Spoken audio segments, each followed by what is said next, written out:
Segundo Pedro.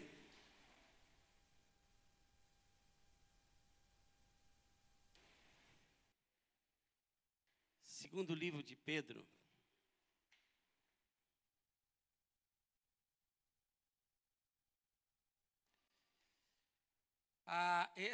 Essa temporada em África foi uma temporada em que eu sofri muitas enfermidades, em que eu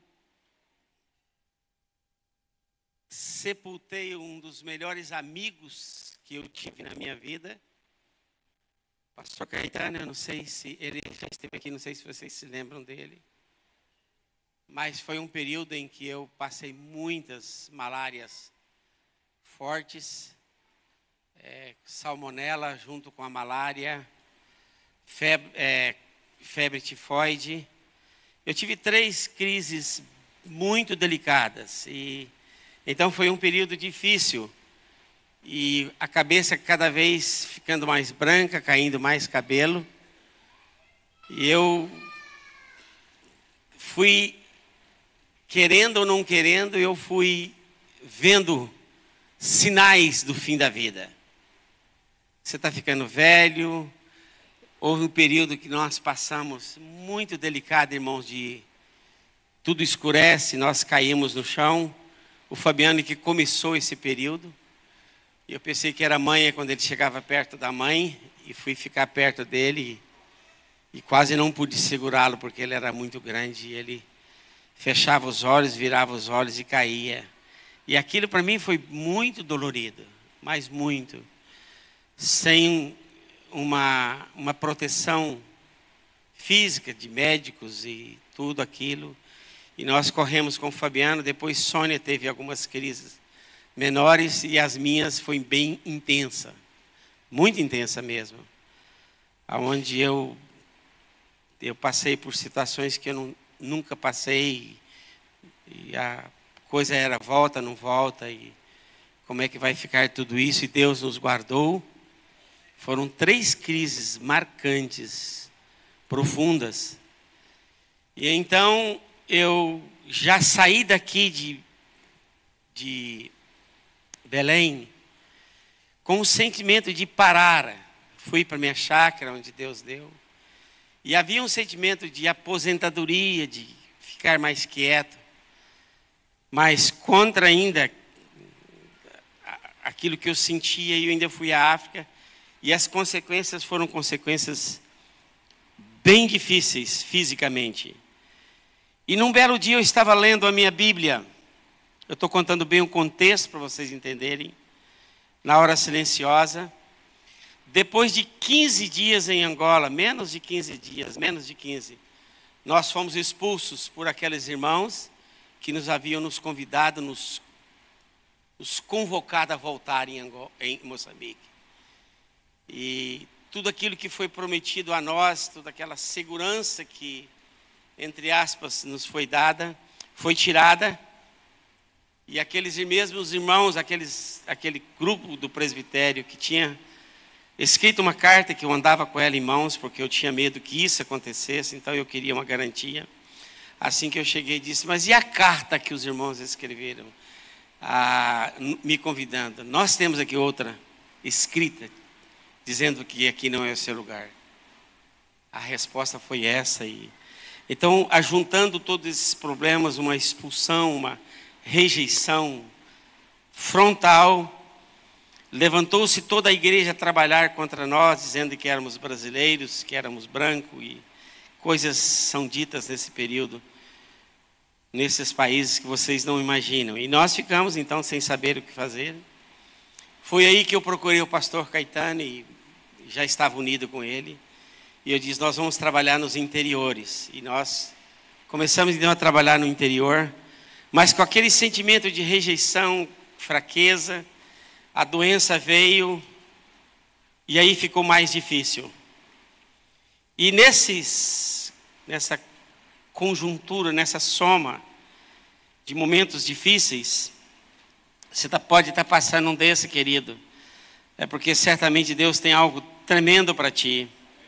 Nós insistimos, permanecemos, E num dia lendo a Bíblia, então, em 2 de Pedro, eu sei que a Bíblia é um livro repetitivo.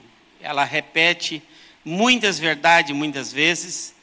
Eu sei que ela até mesmo tem livros que nós estudamos com outros livros. Levíticos com Hebreus, nós estudamos Daniel com Apocalipse, porque são livros que falam dos mesmos assuntos. Mostrando que ela repete, Lucas fala isso quando ele escreve. Paulo fala isso em algumas cartas quando ele escreve. Eu estou escrevendo de novo e vou repetir aquilo que já falei.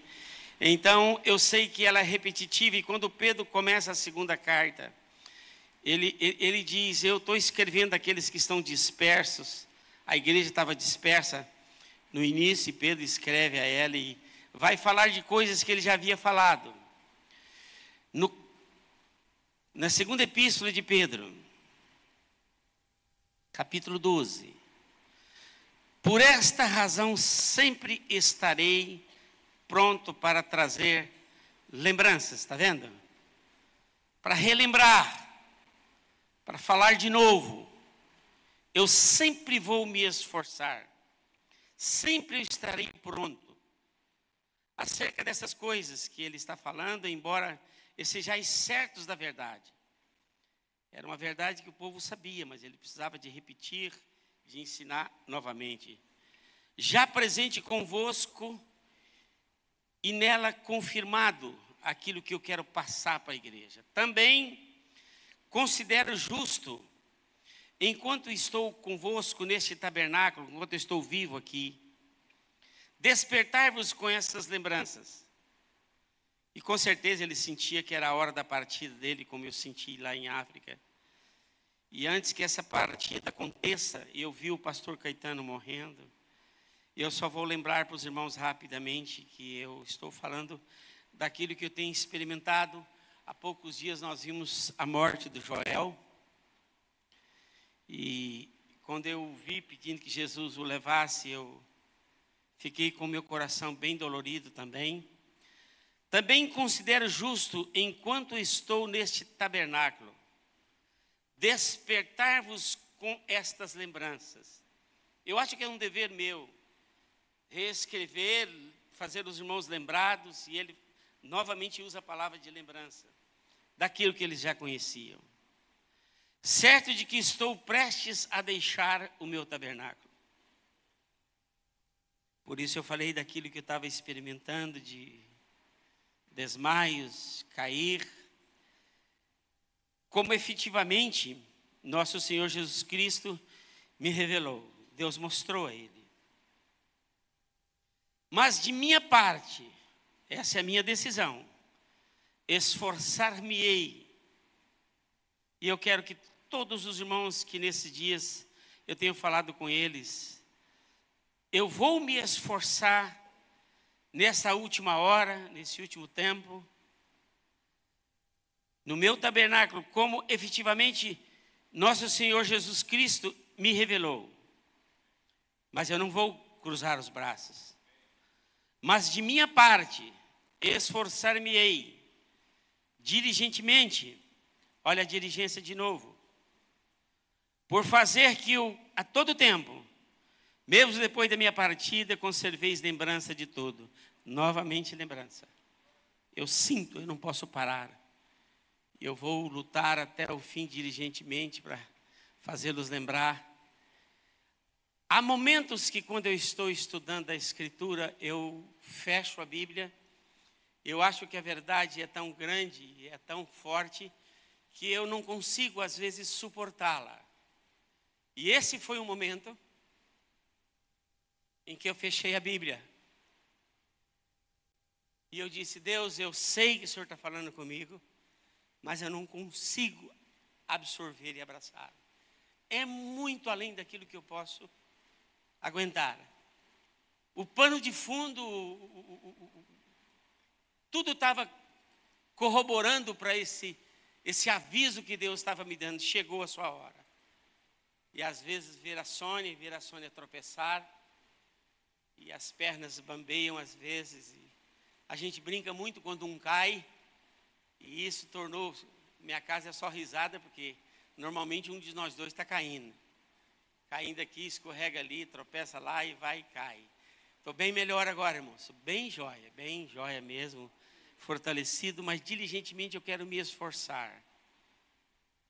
Vocês não viram o que Deus me mostrou. Mas eu vou mostrar a você hoje à noite. Aquilo que Ele me mostrou aqui.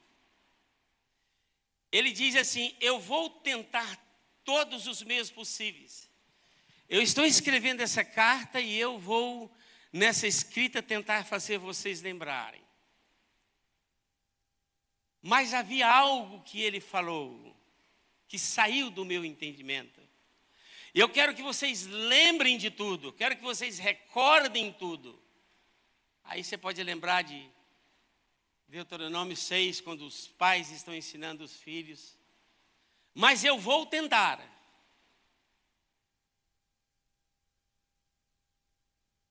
E aí eu quero perguntar para os irmãos: que vocês lembrem de mim depois da minha partida. Isso disse Deus. E a pergunta que o Espírito faz a ti nesta noite, e que Ele quer deixar com você: o que você tem feito que vai fazer a sua segunda geração lembrar de ti?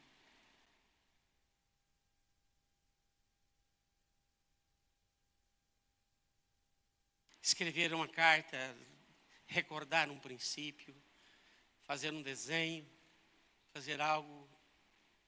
Mas o que você fez que vai lembrar as gerações futuras? E eu passei pela palavra, e é aquela hora que eu falo para vocês que eu quero fechar a Bíblia e perguntar para Deus: Deus, misericórdia, não tem nada que eu tenha feito que marque a próxima geração. Então eu estou pensando que chegou a hora de morrer. Eu caí em cima de um defunto, irmãos. Quando eu fui sepultar o Caetano, é uma história longa, chuva, 9 horas da noite, atravessamos um rio com um caixão na cabeça. E quando nós abrimos a sepultura, que nós estávamos sepultando o Caetano, os 2 barrancos onde eu estava, meus pés quebraram, e eu caí dentro da sepultura e caí abraçando a cabeça dele. E eu disse: epa, me larga que não é a minha hora ainda. E eu mandei: põe a escada, e eles puseram a escada. Eu estou correndo até agora, irmãos. Pastor, vamos jogar a terra. A terra que eu tinha jogado já jogou quando eu caí. Eu saí dali até Deus me colocar dentro da sepultura com alguém que eu estava sepultando. Deus colocou. Chegou sua hora. E o que ficará para a próxima geração? Tua vida acabou hoje, Jaime. Tudo aquilo que você fez, Jean, tudo aquilo que vocês têm trabalhado, hoje nós vamos colocar uma pedra em cima e vamos pedir para Deus: Deus, eu quero fazer algo que marque a geração futura, que fique como lembrança. E eu recorri à Bíblia, quero ler alguns textos com vocês rapidinho, mas muito rápido. Leia Mateus capítulo 26, de 6 a 13, rápido. Porque quando nós falamos de construir grandes coisas, nós às vezes até pensamos que são grandes monumentos, grandes igrejas. Mas essas grandes coisas não são tão grandes assim. Mas são coisas que marcam a próxima geração. Quantos que estão me entendendo, diga amém. Se você fechar os seus olhos e pensar na sua vida, o que vai ficar para a sua família, o que vai ficar para a sua cidade? Qual é o marco que fulano passou por aqui? Mateus capítulo 26, de 6 a 13, rapidamente.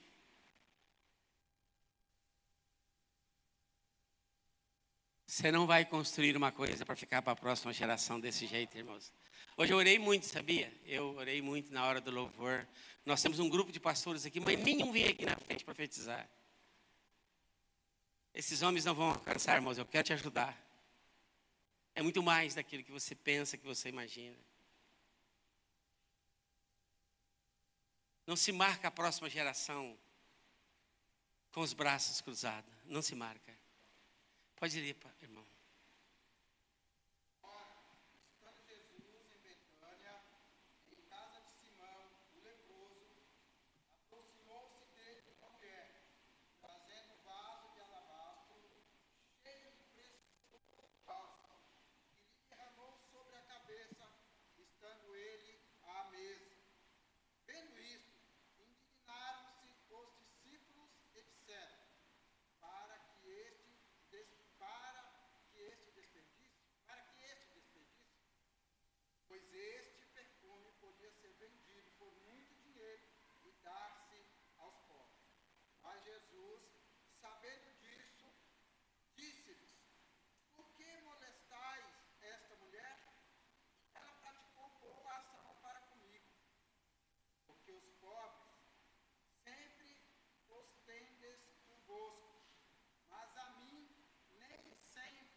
Será contado o que ela fez.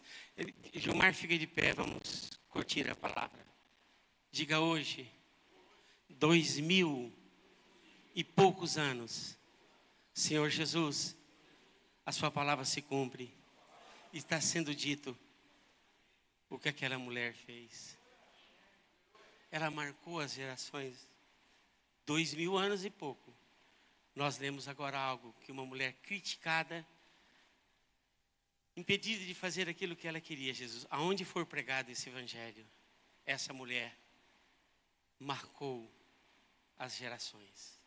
2000 e cerca de 100 anos, essa verdade se cumpre hoje. Louvado seja o nosso Deus. Lucas ainda, capítulo 23. Rapidinho.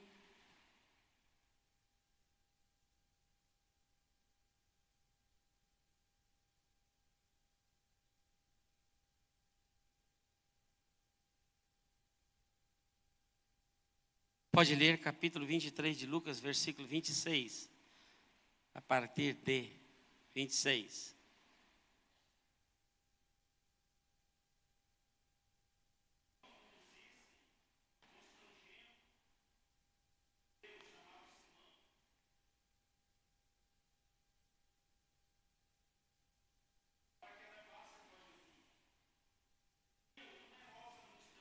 Ok, ele ajuda Jesus a carregar a cruz.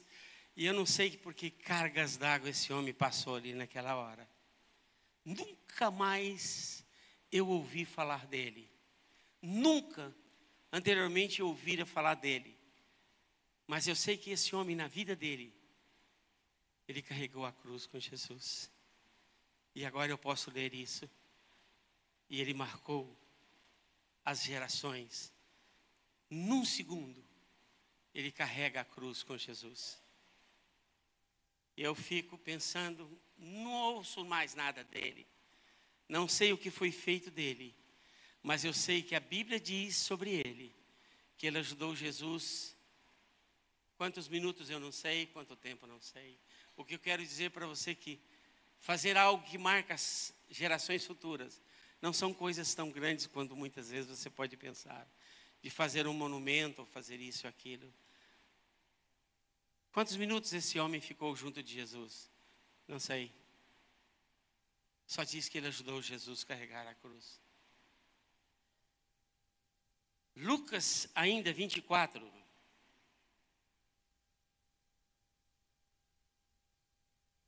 Lucas capítulo 24.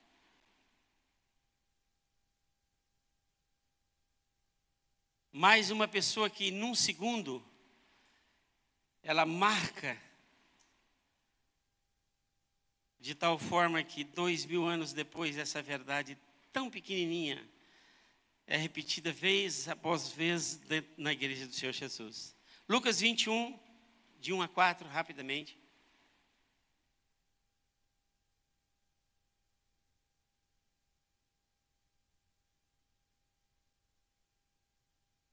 Vamos? Lucas capítulo 21, de 1 a 4.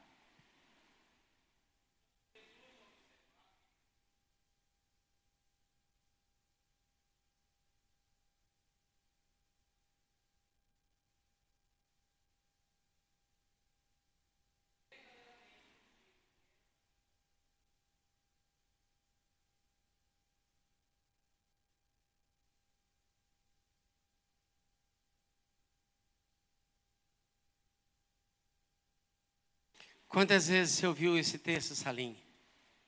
Mais ou menos na igreja, não inúmeras vezes. 10, 20 vezes você vê essa passagem sendo usada nas ofertas. Num segundo, você acha que ela sabia o que ela estava fazendo? Você acha que ela deu com consciência de que 2000 anos seria lembrado o testemunho dela?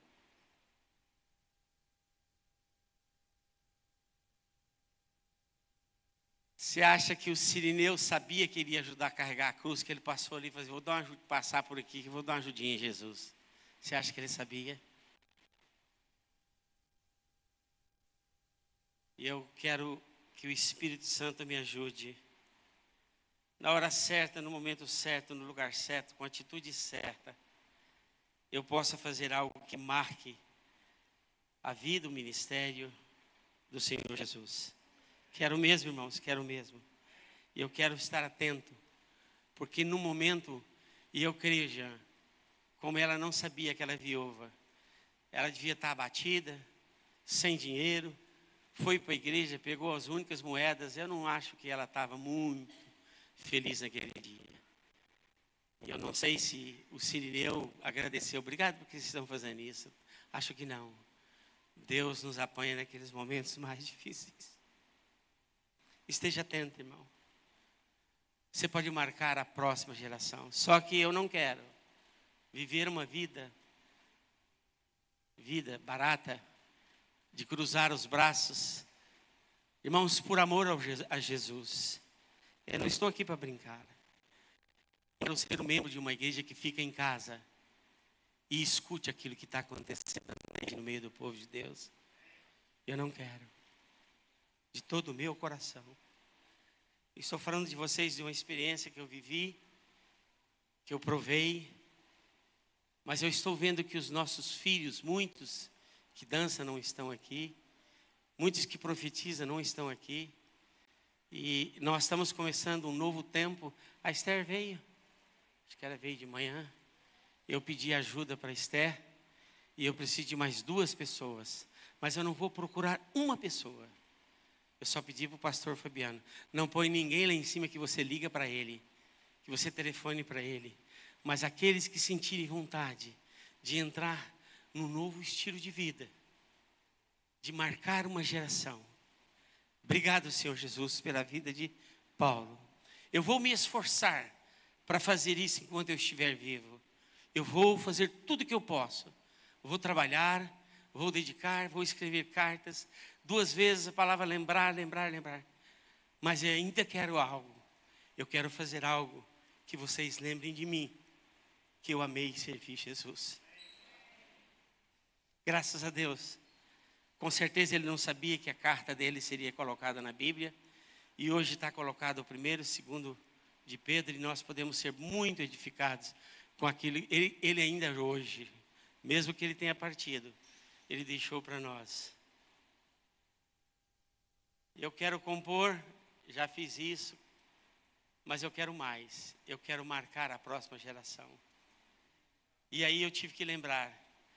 E eu vou deixar que a igreja possa nadar um pouquinho comigo na maionese, se é isso que você está buscando para ti, porque é isso que eu busco para mim. Qual um homem que você vê que na Bíblia marcou as gerações? Temos dezenas, centenas de homens e mulheres que marcaram rapidamente. Eu te dou a chance. Esse cara, Davi.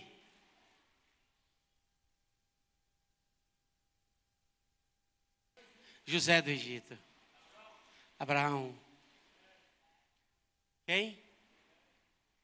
Moisés. João Batista. Enoque, mulheres, Esther, Estevão. Pouco tempo, mas marcou. Gideão. Se Jesus fechasse a porta da igreja lá e dissesse para nós todos que estamos aqui hoje, acabou. Pastor, eu vou te levar junto com Caetano. Pastor, ontem foi, ou você pensa que esse dia não vai chegar, que essa hora não vai chegar.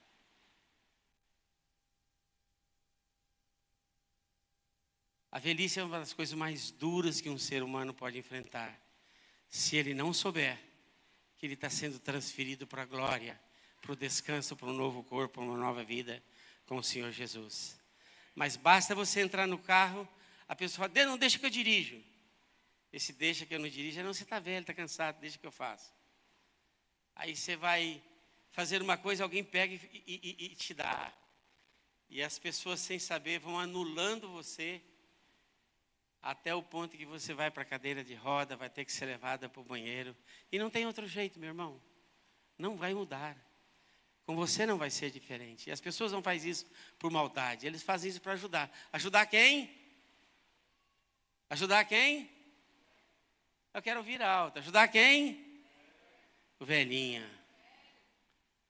Ajudar o velhinho. Mas como as coisas falam conosco, como as atitudes das pessoas que nos cercam de forma amorosa, elas contribuem para falar que a nossa hora chegou, está chegando. Você está cansado, você está... E essa palavra, você está bem, Aline? Tanto carinho, tanto um sorriso tão amoroso. Aí ela chega à tarde para mim e olha, você está bem, pastor? Diz, estou vivendo, irmã. Mas no fundo, o que é esse você está bem? Uma preocupação, um carinho. Mas você sabe que está caminhando numa direção que não tem retorno. Não tem. Não tem. Então, o que fazer com essas pessoas? E eu coloquei só um versículo, rapidamente, só para a gente curtir a palavra. 1 de Samuel 18, rapidinho, vamos lá.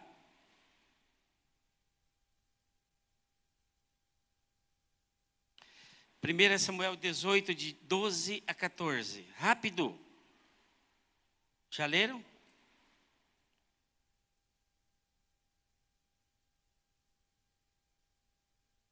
Pode?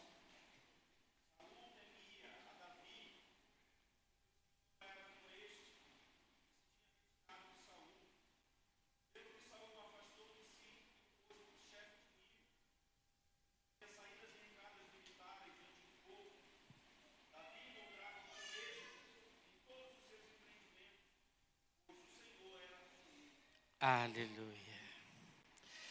Isso fazia com que esse Davi marcasse as gerações. E eu notei aqui rapidamente, 2 de Crônicas 29, 35, rápido.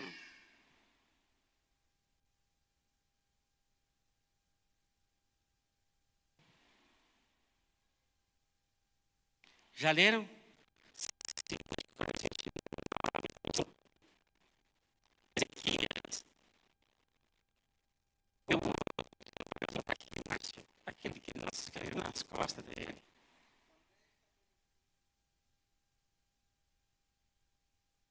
Isso. Também estabeleceu os levitas na casa do Senhor, com símbolos, alaúdes e harpas, segundo o mandado de Davi. Impressionante. 100 e poucos anos depois, alguém estava fazendo uma coisa como Davi fez. Ele marcou as gerações. Mais de 100 anos depois, as pessoas ainda recordavam a vida de Davi. Josias, 2 de Crônicas 35, 4. Pode olhar.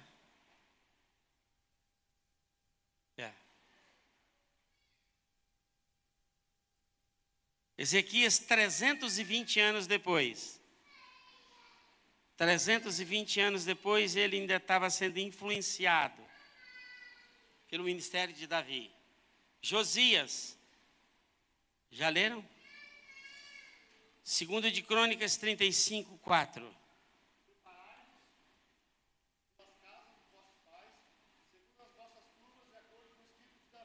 Segundo o escrito de 400 anos depois, William, alguém estava fazendo segundo os escritos de Davi. Neemias.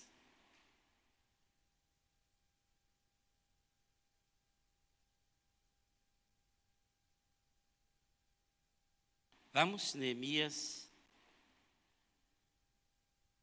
12, 46.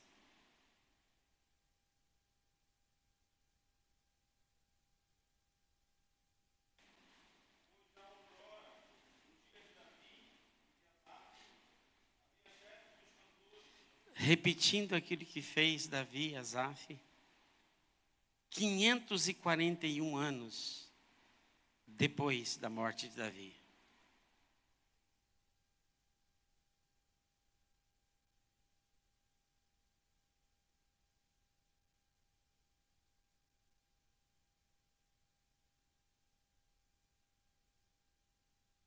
Todo mundo dá uma olhada para aqui, para a porta. Que estrela é essa? Que estrela é essa? 3.000 anos depois. Eu ando com a estrela de Davi no meu pescoço. E nós estamos debaixo de uma unção profética de um homem que foi levantado por Deus. 3.000 anos depois. Eu coloquei aqui 3.031 anos depois. Segundo o mandato de Davi.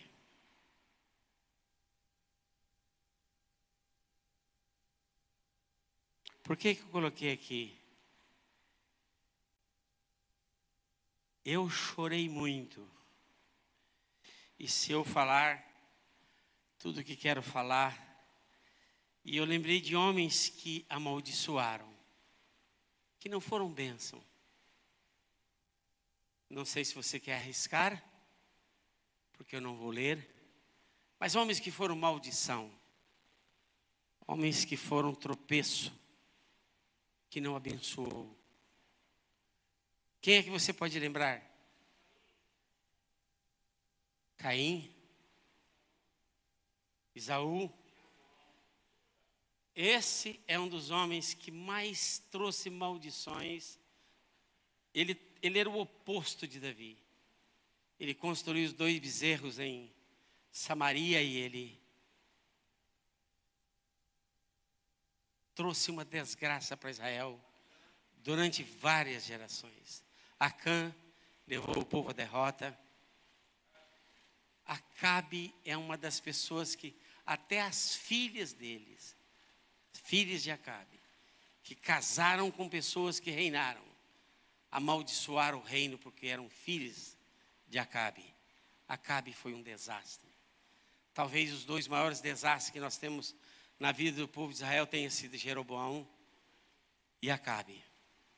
Gerações após gerações de maldições ao povo de Deus. Quando eu fechei a Bíblia, e eu queria que você fechasse a sua agora. Fechou?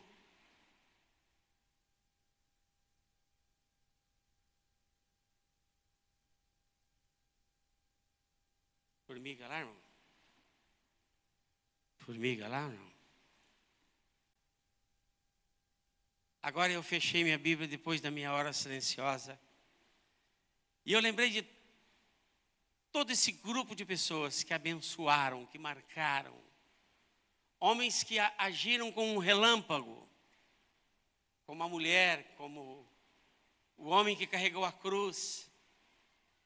Homens que foram usados 1 minuto e ficou para sempre aquilo que eles fizeram. Socorro, eu quero que você ore comigo hoje. E ajoelhe e diga para Jesus: Jesus, não me deixe. Não me leve sem antes marcar a minha família e essa geração.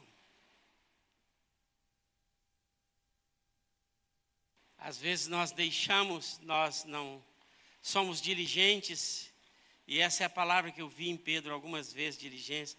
Eu vou ser diligente, mas eu ainda quero fazer algo que possa ajudá-los depois da minha partida. Eu quero deixar um legado. Esse legado é o seu, irmão. Fulano passou pela igreja de Belém, pelo Vinho Novo, e deixou uma marca. E marcou a igreja. E eu quero ler algo que mais me doeu nessa palavra. Segundo de Samuel, capítulo 18. Quando eu orava e pensava sobre o texto e via as minhas condições físicas,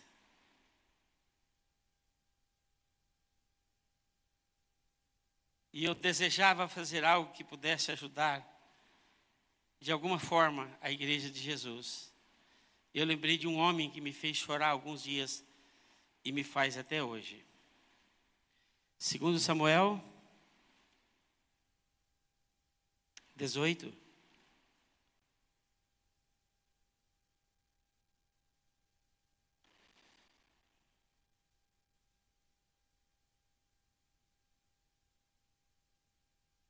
Não é.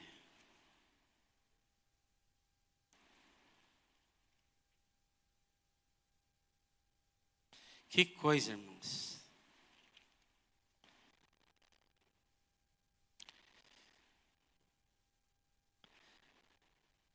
Bom, ache para mim rapidamente o reinado de Absalão.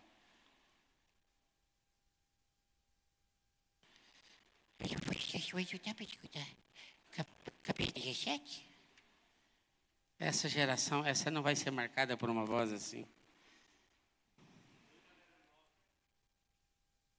Não, não é isso.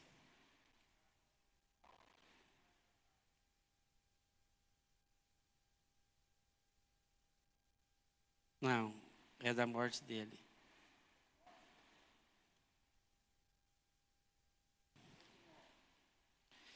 Meu Deus do céu.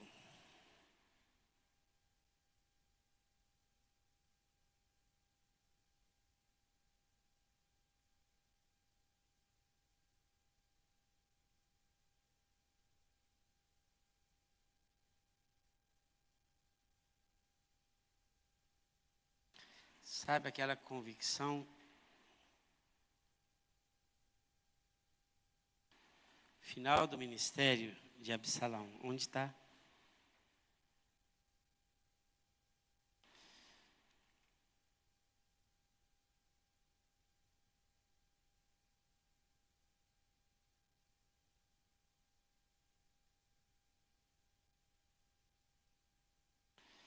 Eu mexo com esses textos todos os dias, irmãos.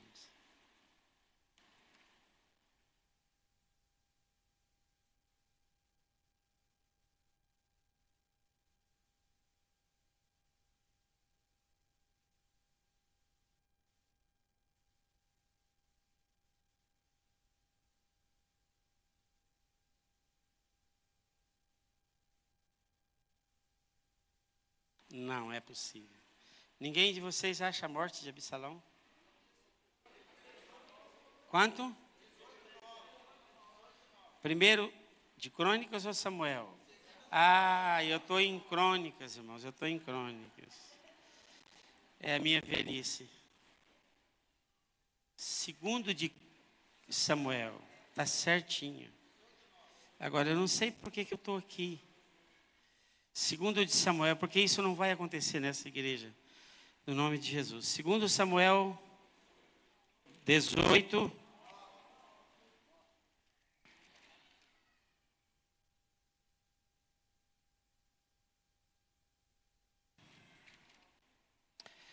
Pode ler então o 18.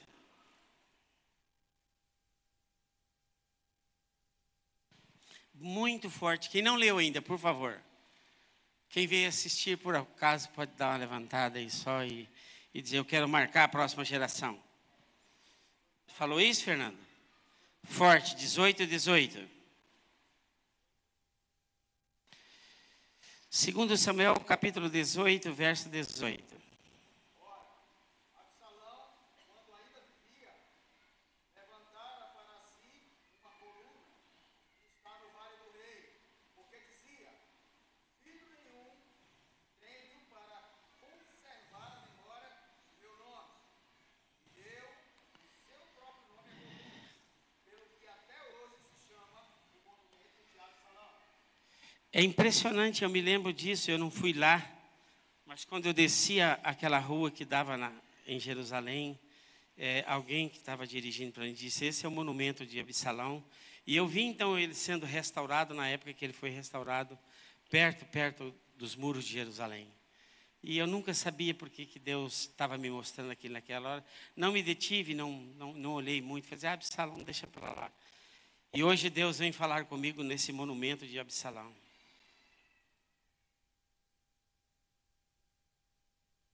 E eu fico olhando para os irmãos, e eu fico olhando para a igreja e para as pessoas que estão na igreja.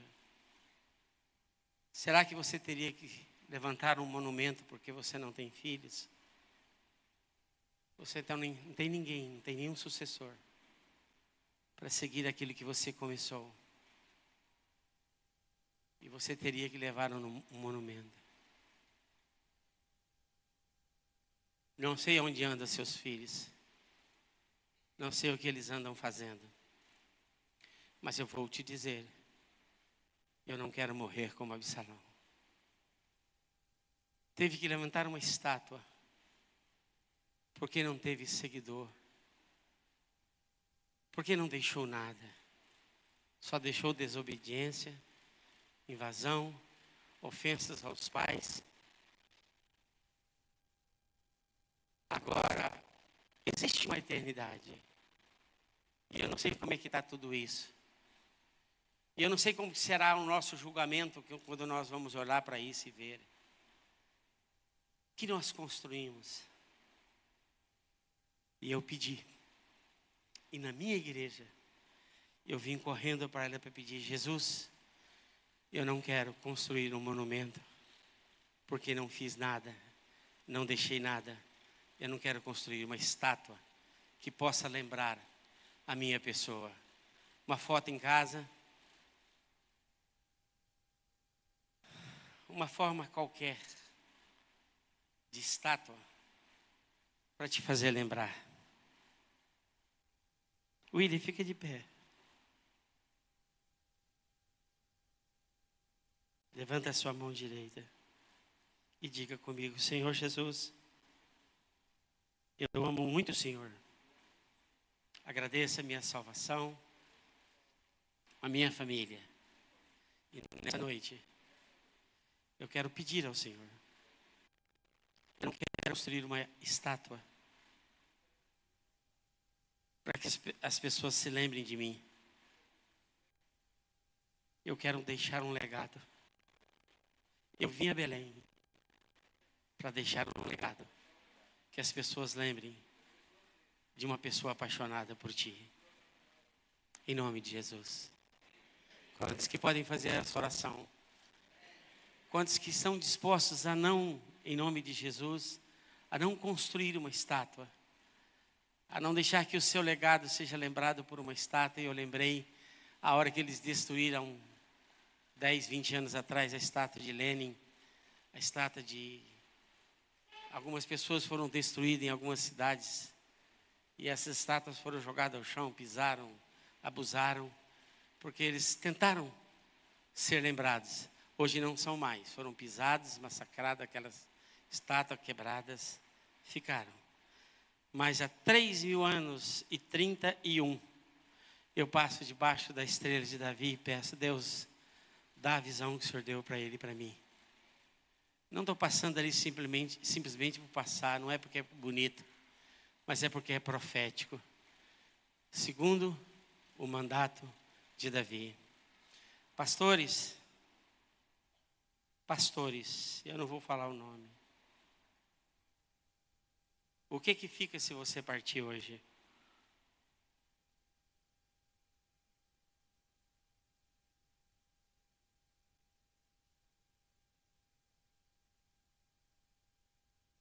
Por que Belém te conhece, pastor?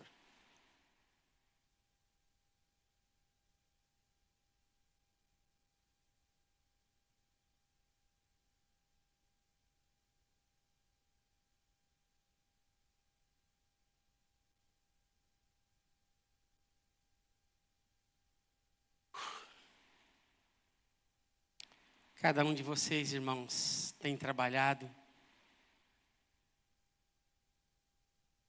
Eu tenho minha casa agora, eu tenho isso, eu tenho aquilo. A pergunta de hoje à noite do Espírito é: você tem um legado deixado pelo Espírito? Se você saísse daqui hoje, o que as pessoas iriam falar de ti?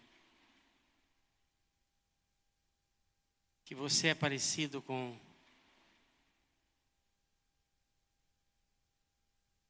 Roboão? Que você tem deixado muita tristeza aqui?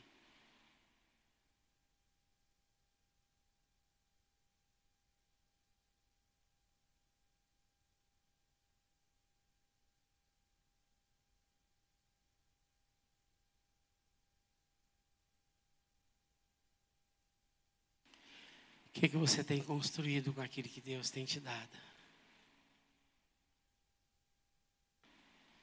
Casas, empresas.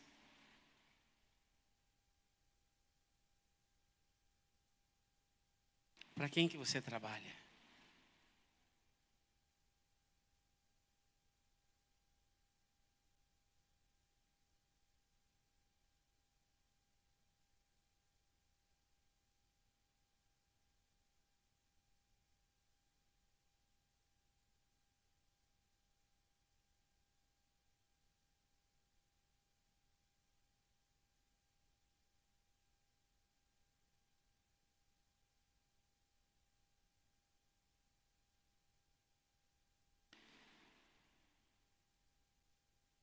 A palavra de Pedro é que ele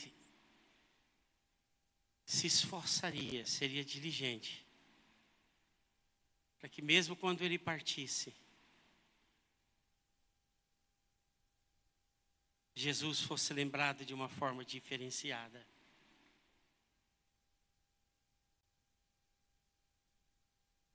Posso lembrar de ti, meu irmão Pedro, andando sobre as águas, enfrentando dificuldades enormes no início da igreja.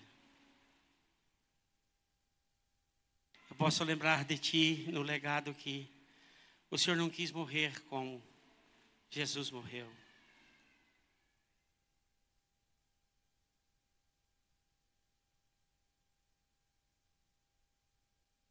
Eu sei que nem tudo foi como o Senhor queria.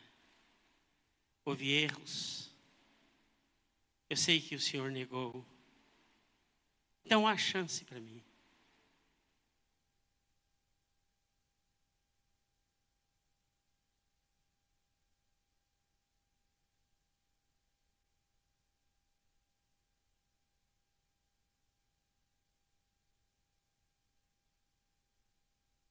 Por tudo que é sagrado, Espírito Santo em Cristo Jesus, eu peço ao Senhor que mude por sua palavra a vida dos meus irmãos, irmãs, que estão aqui nesta noite,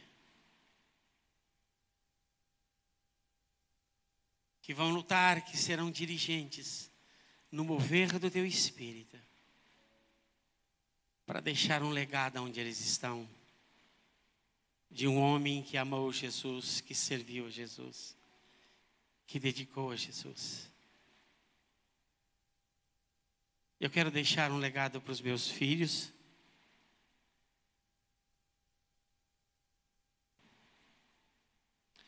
Por isso, Deus, me tire de todo princípio de acusação, de apontar o dedo para pessoas que estão trabalhando. Tire isso da minha vida. Porque eu quero ser um edificador.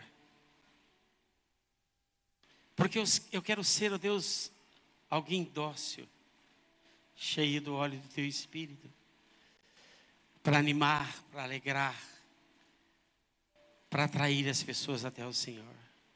Não me deixe tirar ninguém da casa do Senhor.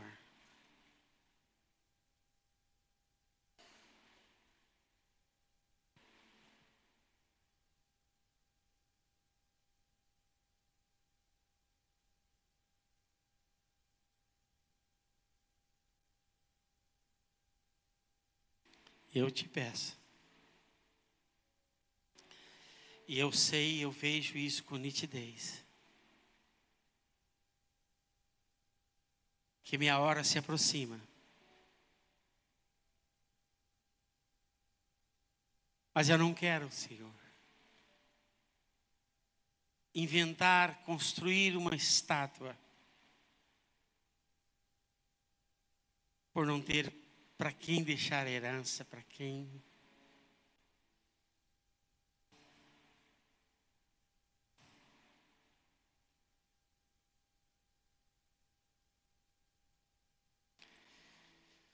Perdoe-me pelo testemunho que tem dado para os meus filhos, e muitos daqueles que deviam estar aqui não estão.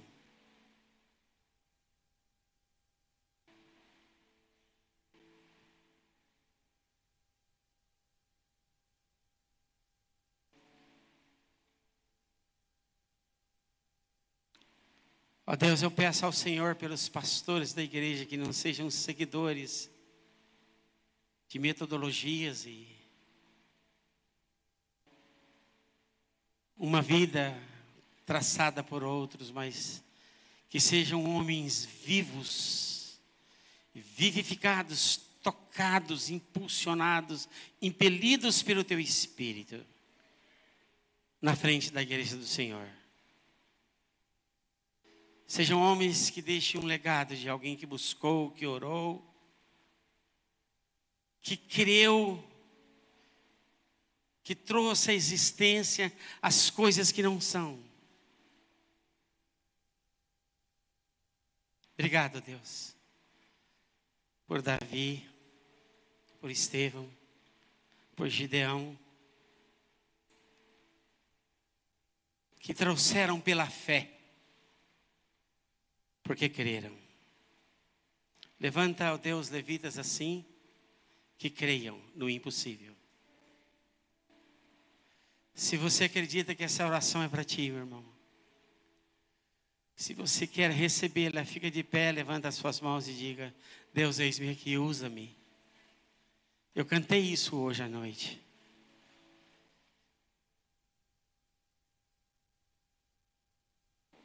Eu cansei de ficar em casa, falando mal da tua casa, de irmãos. Eis-me aqui. Usa-me a mim. E eu peço sabedoria porque o Senhor possa usar os pastores.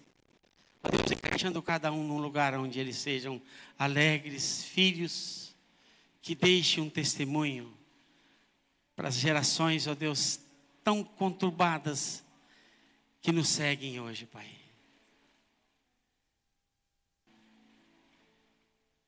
Agora eu quero que você levante as suas mãos e tome a sua posição, orando para Deus, falando com Jesus, mostrando os seus filhos, mostrando a sua igreja.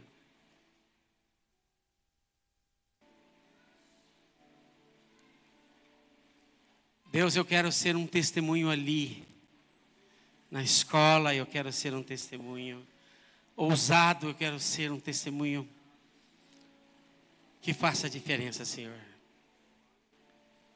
Mas eu não quero que a minha história seja contada através de estátuas, de lembranças terríveis, de homens que mancharam, que macularam a casa, a obra do Senhor quando viveram. Nós não queremos, Pai, no nome de Jesus.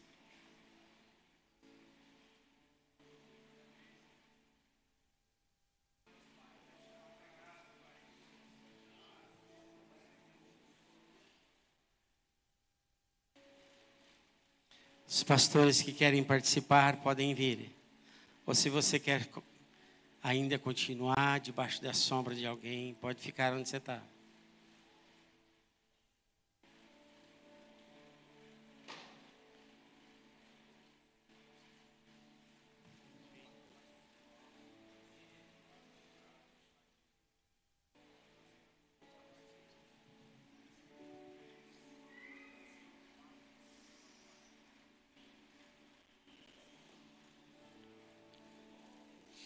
Jesus, eu quero ser aquele que vai te amar mais do que qualquer coisa, Deus, mais que bens, mais do que as pessoas, Deus. Eu quero deixar um legado que vou te amar de todo o meu coração, Senhor. Não deixe, Deus, que eu precise levantar estátuas, Deus, mas eu quero passar para o Estevão, para a Isabel, quanto que eu amo o Senhor. Nos ajuda a construir um legado, Senhor. Nos ajuda a construir um legado. Não nos deixe ver por uma herança, Senhor, mas queremos ver por um legado. É o que eu te peço nessa noite. Em nome de Jesus, Senhor. Em nome de Jesus. Não, uma herança, Deus.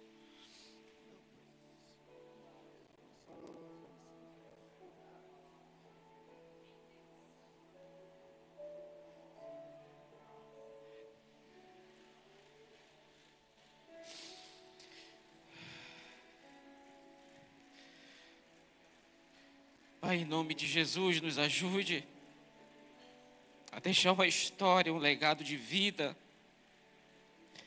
de restaurações, de transformações, ó Deus. Livra-nos, ó Deus, dessa infertilidade. Livra-nos, ó Deus, dessa morte, Deus, em nome de Jesus.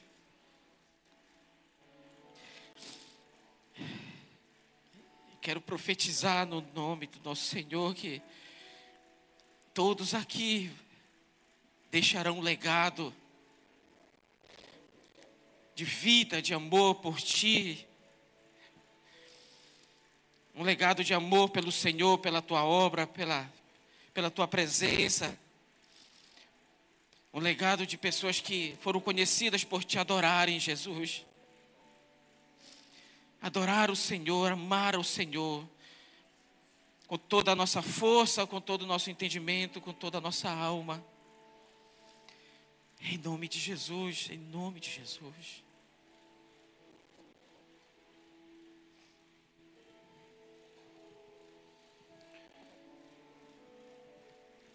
Senhor Jesus, nós queremos ser conhecidos como homens e mulheres que Te amam de todo o coração. Homens e mulheres que vão viver as suas vidas pelo Senhor. E nessa noite eu te peço que o Senhor nos fortaleça, que o Senhor nos dê ousadia. Ousadia para marcar essa geração. Ousadia para ser referenciais para os nossos filhos, de homens e mulheres que Te amam de todo o coração. Se de alguma forma nosso coração tem se prendido a esse mundo, nós queremos Te pedir perdão nessa noite. Se de alguma forma nós temos amado mais esse mundo, nos perdoa. Mas nós queremos ser conhecidos como aqueles que são apaixonados pelo Senhor.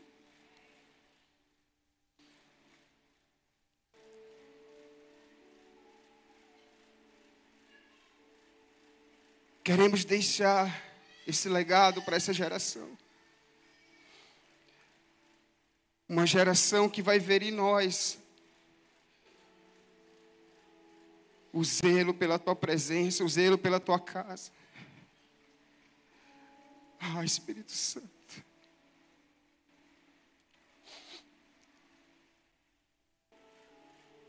Nos ajuda a deixar esse legado.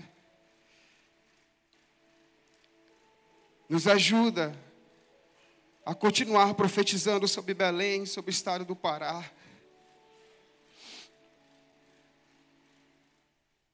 É isso que eu te peço nessa noite.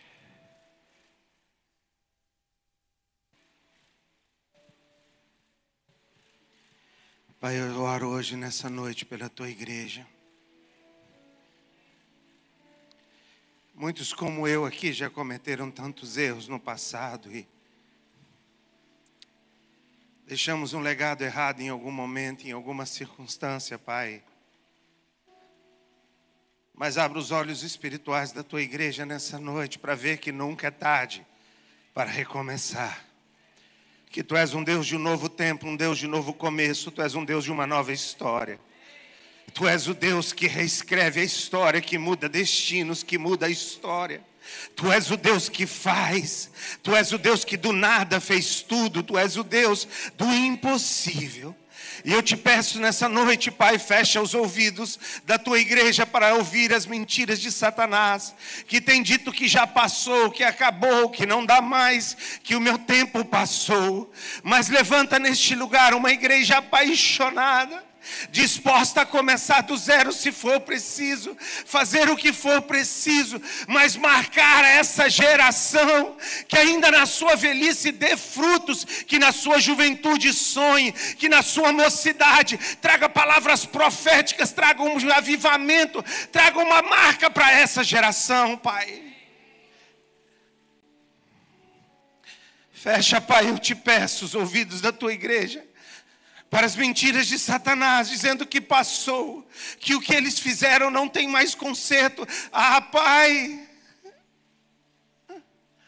fecha os ouvidos da tua igreja, e que nessa noite, neste lugar, eles possam sair com uma decisão de gastar os seus dias te servindo e escrever uma nova história. Escrever uma nova história, escrever uma nova história. Sim, pode ter dado errado, mas tu és um Deus de um novo começo, tu és um Deus de uma nova história, Pai. Levanta e abra os olhos espirituais da tua igreja nessa noite, Pai, para entender que ainda não é tarde e ainda dá tempo, em nome de Jesus, Pai. Continue onde você está, nós vamos pedir para você ter um pouquinho de paciência e passar aqui na frente para receber a unção, mas eu quero te mostrar já como você pode ser usado por Deus. Quando eu comecei a fazer essas plataformas, isso é algo que está no sonho antes de eu ir embora daqui. Eu não compartilhei com a igreja, não falei, eu saí de 24 horas. Nós vamos continuar com as 24 horas. Nós vamos aprender, ensinados pelo Espírito. Eu gostaria que Deus levantasse 3 líderes. Ele já levantou um. E eu preciso de mais 2. Para estar na frente, para estimular os jovens, adolescentes. Para estar na frente de instrumentos. Nós estamos determinados. Se o Espírito não mover, nós não vamos atrás de ninguém. Nós queremos que Deus não vai escrever nada com pessoas que são estimuladas, ainda que eu sirva como um estímulo. Eu não sou o estímulo, é o Espírito. É o Espírito que tem que mover o seu coração, que tem que tocar. Mas nós precisamos de pelo menos mais 2 pessoas para estar na liderança. Ao terminar esse culto, se corre para perto de mim e diga: pastor, eu quero estar junto. A primeira pessoa foi a Esther, porque nós vamos estar muito envolvidos com arte. Eu não pedi para ela, eu abri meu coração com ela. E ela disse: eu quero ser uma das 3 pessoas. Se você tem disposição para ser uma segunda, uma terceira, que vai reunir, que vai amar, que vai ajudar algum grupo de pessoas, que crer algo mais bonito do que aquilo que já temos. Temos muita coisa para fazer. Me procure se você quer ser um desses 2, no nome de Jesus. Estou claro? Não vamos falar com ninguém. Queremos ungir, porque não só cremos, mas queremos praticar aquilo que queremos. Eu vou pedir aos irmãos, você não é obrigado a passar por aqui, mas se você quer uma unção para deixar um legado novo, unção na sua casa, na sua família, unção nos seus filhos, nos seus netos. Passem por aqui, os pastores vão estar ungindo as suas mãos, a sua cabeça, em nome de Jesus. Todos que desejam ser ungidos, por favor, o óleo. Passa na mão do presbitério, no nome de Jesus. Graça e paz, Deus tem muito mais para cada um de nós. Aquele que desafia é aquele que capacita. Ele só espera um sim de cada um de nós.